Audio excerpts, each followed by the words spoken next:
Hi there, welcome back. We are going to continue on with Chapter 5 of Spy School, written by Stuart Gibbs. Okay, so Chapter 5 is called Information, and this is taking place in the mess hall on January 6th at 1800 hours. There it is. All right. Here's the first thing you need to know about Spy School. It sucks. Murray Hill, the kid who rescued me from Chip, crammed another forkful of spaghetti into his mouth. We were in mess hall, which everyone simply called the mess, eating dinner. Most of the student body, 300 students, ranging from age 12 to 18, were gathered in clumps around us. Though no one else had bothered to introduce themselves, everyone was obviously aware of my presence. Every time I glanced toward one of the clumps, I'd catch someone quickly averting their eyes from me. The mess wasn't terribly far from my room, but it was right next to the dormitory. I'd been concerned that it was the first place Chip would come looking for me, but Murray claimed that there was safety in numbers. And besides, he was starving. Everything you hated about regular school, Murray went on, we still have all that here. Rigid social cliques, lousy teachers, incompetent administrators, terrible food, bullies, and on top of that, occasionally, someone tries to kill you. Murray was 13 and should have been a second-year student, but he'd been held back after flunking his self-preservation exam in the spring. During the final combat simulation, he'd accidentally shot off the principal's toupee. They were only using dummy bullets at the time, so the principal was unharmed, but his beloved hairpiece was damaged beyond repair. Having to repeat his first year didn't seem to bother Murray as much, but then nothing really seemed to bother Murray. Unlike everybody else in the mess, he didn't care how he looked, or what anyone else thought of him. Our fellow students just sat ramrod straight and were impeccably dressed, as though concerned that someone might be grading them on their posture or their grooming. For the most part, they wore pressed jeans, nice sweater clothes that looked professional and would allow them to move freely in case of a sudden ambush. On the other hand, Murray seemed to be thinking about making a deliberate attempt at solventness. His hair was unkempt, his shirt untucked, his sweatshirt was stained a dozen times over, and he was currently getting a fresh coat of spaghetti sauce. He had the posture of a piece of wet socks, and they didn't match. He was obviously intelligent, though, and when he had something to say, as he did now, he was determined to say it.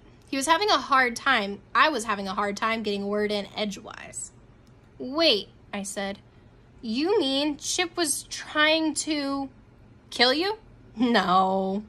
Then he wouldn't have anyone left to intimidate. What did you think you would? What did he ask you to do? Hack into the school main structure? For what? Classified information for one of his classes. Murray nodded knowingly. Test answers, most likely. Chip's tried to force virtually everyone here into helping him cheat one way or another. And no one's told the administration? Well, the administration knows. And they haven't kicked him out? This isn't your average school. We're training to be spies, not Boy Scouts. You can get an A for cheating here as long as you do so cleverly. I sat back trying to make sense of that. So I should have tried to hack the system? Oh no, you'd never have gotten past the first firewall. The Security Council would have nailed you, and Chip would have proclaimed his innocence, and you'd have been sacrificed as a lesson to your fellow students to keep their mitts off the mainframe. But you just said that cheating was okay. If you do it cleverly enough. Hacking's idiocy. Huh. But Chip coerced me into it, and thus would have kept his hands clean. Doing something dumb isn't so dumb if you can get somebody else to do it for you. I shook my head, dumbstruck by all this. Huh, that's insanity. They don't call this place an institution for nothing. You gonna eat that? I looked down at my own plate of spaghetti. It was untouched. After the day's excitement, I didn't have much of an appetite, which hasn't helped the fact that the food looked disgusting. It's not easy to mess up spaghetti, but somehow the kitchen staff had managed to do it. and the noodles were barely cooked, and the meat sauce, looked like canned dog food. I slid my dinner across the table to Murray, who dug right in. "Big mistake," he told me. "Spaghetti's the best thing they make here. Word to the wise, stock up on peanut butter and jelly. No one will admit it, but I think they make the food this awful on purpose. They're building up our immunity so that if anyone ever tries to poison us, it won't work. Arsenic's got nothing on the meatloaf here." "Is there anything good about this place?" I asked. Murray waved around the room. There's a lot of hotness girl-wise, and some of the classes aren't half bad." "Like what?" "The computer stuff's all pretty solid. Good language programs. Oh, and I definitely recommend the ISEA, the Intro to Seducing Enemy Agents. I actually did my homework in that one." "What about classes in weapons and combat?" Murray froze, a forkful of spaghetti halfway to his mouth. "Aw, nuts, don't tell me that you're a Fleming." "What's a Fleming?" "Somebody who comes here actually thinking that he's going to become some kind of James Bond." I got the reference. Ian Fleming had invented James Bond, and thus created several generations of people who naively assumed espionage was a glorious profession, like me. I felt my ears reddening at the embarrassment, but tried to play it cool. "This school is supposed to teach us how to be spies." "Yeah, in real life, which is different from the movies. Hollywood's told you a lot of false bills of good that spying is just tuxedos and nifty gadgets and car races in some places like Monte Carlo, when really it's mostly grunt work in the third world, like Newark." I tried to hide my disappointment. "There must be some good assignments. Alexander Hale doesn't look like he's doing much grunt work." "Well, there's maybe one or two cherry jobs, but those are for the cream of the crop. If you want to join the rat race here, then you're going to be busting yourself for the next 6 years trying to prove yourself. Be my guest. But you're not going to come out on top. She is." Murray gestured behind me with his fork. I knew from who he was pointing at before I even turned my head. I'd noticed Erica the moment I came in. She was the only student sitting alone, and although her exile appeared to be self-imposed, every guy in the mess hall looked like he wanted to be chatting up Erica. Every girl looked like she wished that they were friends. But Erica was immune to it all. She had her nose in a textbook, apparently uninterested in anything or anyone else. Given my brief encounter with her, however, I suspected her aloofness was a front. Erica was probably well aware that every single thing going on in that mess hall at that moment, if not the entire campus. "She's the best student here?" I asked. "She doesn't even look that much older than us." "She's not. She's only a third year. But technically, she's been at this a lot longer than the rest of us. She's a legacy." I turned back to Murray, about to ask. "That's Erica Hale?" I exclaimed. The understanding descended upon me. "She's Alexander's daughter?" "Not to mention the granddaughter of Cyrus Hale, great-granddaughter of Obadiah Hale, great-great-granddaughter of Ulysses Hale, and so on, going all the back to her great-great-great-great-great-granddaddy, none other than Nathan Hale himself.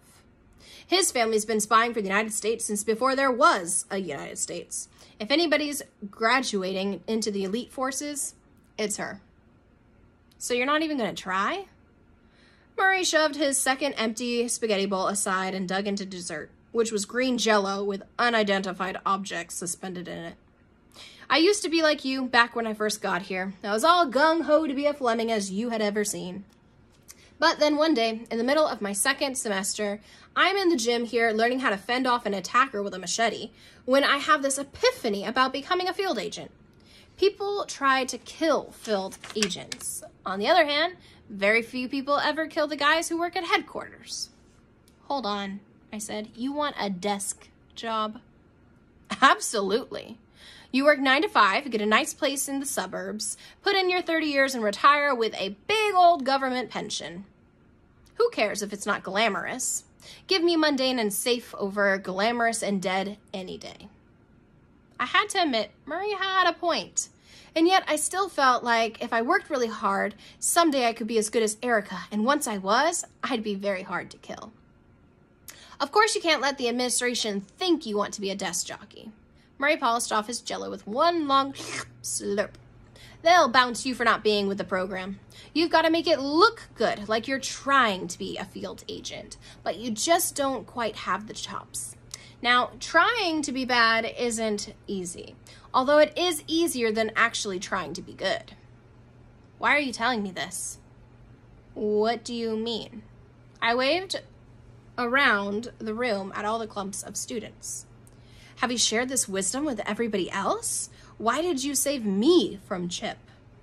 No, I haven't told anyone else this, Murray admitted, though I have tried to tell some, but to no avail. As I said, I was once like you, on track to a miserable school life, following by a miserable work life. But someone pulled me aside and showed me the light. That guy is now a successful desk jockey in the Paris borough. In the Paris borough. With a hot French girlfriend and a happy long life ahead of him. I'm merely paying it forward. As for Chip, well, simply put, I don't like him. I'll take any excuse I get to render him unconscious. Speaking of which, Murray nodded toward the door. Chip had entered. He had taken the time to fix his hair after being electrocuted and was now flanked by two kids even bigger than he was. They were both hulking slabs of muscle with crew cuts and attitudes, though I thought one of them might be a girl. Greg Hosser and Kirsten Stubbs, Murray told me.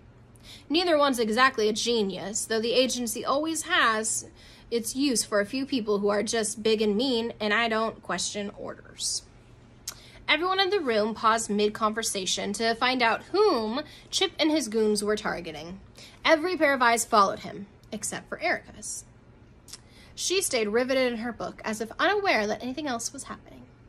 The other 294 students heaved a collective sigh of relief as they saw Chip, Hosser, and Stubbs heading toward Murray and me, not any one of them. No one resumed their conversation, though. We were now the center of attention. Chip slammed a hand on our table so hard that the plates jumped. I know you pulled that stunt earlier, he snarled at Murray. I don't know what you're talking about. Murray stayed amazingly calm, given that everyone else in the room seemed to be terrified for his safety. I was in the computer lab all afternoon, and I have sources to corroborate it. Don't give me that garbage, Chip snapped. You know exactly what I mean. Oh, I bet I do, Murray said. You're referring to the incident where you were trying to intimidate Bedhere into helping you cheat because you're not capable of doing your own dirty work. But then you let your guard down and allowed someone to knock you unconscious. Yeah, everyone's talking about it. I can see why you're upset. I'd be embarrassed if I got caught with my pants down like that. Around the room, there was a lot of snickers at Chip's expense, though they were quickly stifled before Hosser and Stubbs could figure out who was making them. Chip turned crimson in anger. Veins the size of night crawlers bulged in his neck. You think you're so smart, don't you? Not at all, Murray replied. I know I'm smart. For example, if I had played the little trick on you, I'd have snaked a fiber optic camera under the door first and recorded the entire event. So if someone like you or your girlfriends here threatened to retaliate physically, I could threaten to send the video to the principal in return. He might not give a hoot about coercion or cheating, but he certainly wouldn't be pleased to see that you got knocked out so easily. Chip stared at Murray a long time, unsure whether this was a bluff or not, trying to figure out his next move. He ultimately opted for saving face. But you didn't shock me, right? Of course not, Murray replied, and Ben here had nothing to do with it either. Chip nodded menacingly. Well, you let whoever did do it know that one of these days I'm going to get my upper hands on him, and when I do, he'll wish he never crossed paths with me. Is that clear? Crystal, said Murray. Chip turned his attention to me. If I were you, I'd stop hanging out with that loser. It's going to cause some serious harm to any chance that you have of a social life here.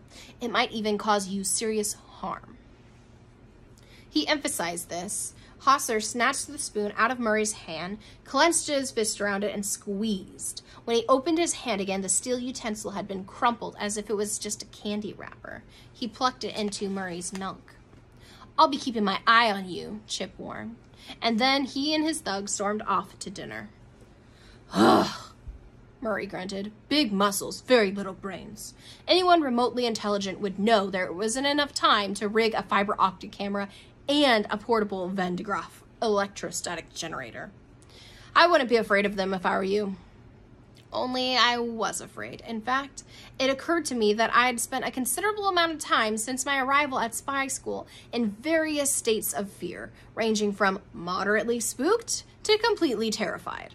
In a way, I was even more afraid of Chip than I had been of the enemy agents during my SACSA exam. They'd simply wanted to kill me, or so I believed at the time. Chip could make my life miserable for years to come. Given that I'd led a very sheltered life, up until the point to where Chip was the scariest person I had ever met. Until that night. The next guy made Chip look like a cream puff. Chapter 6 is called Assassination, and we'll read it another time. Bye. Thanks for listening.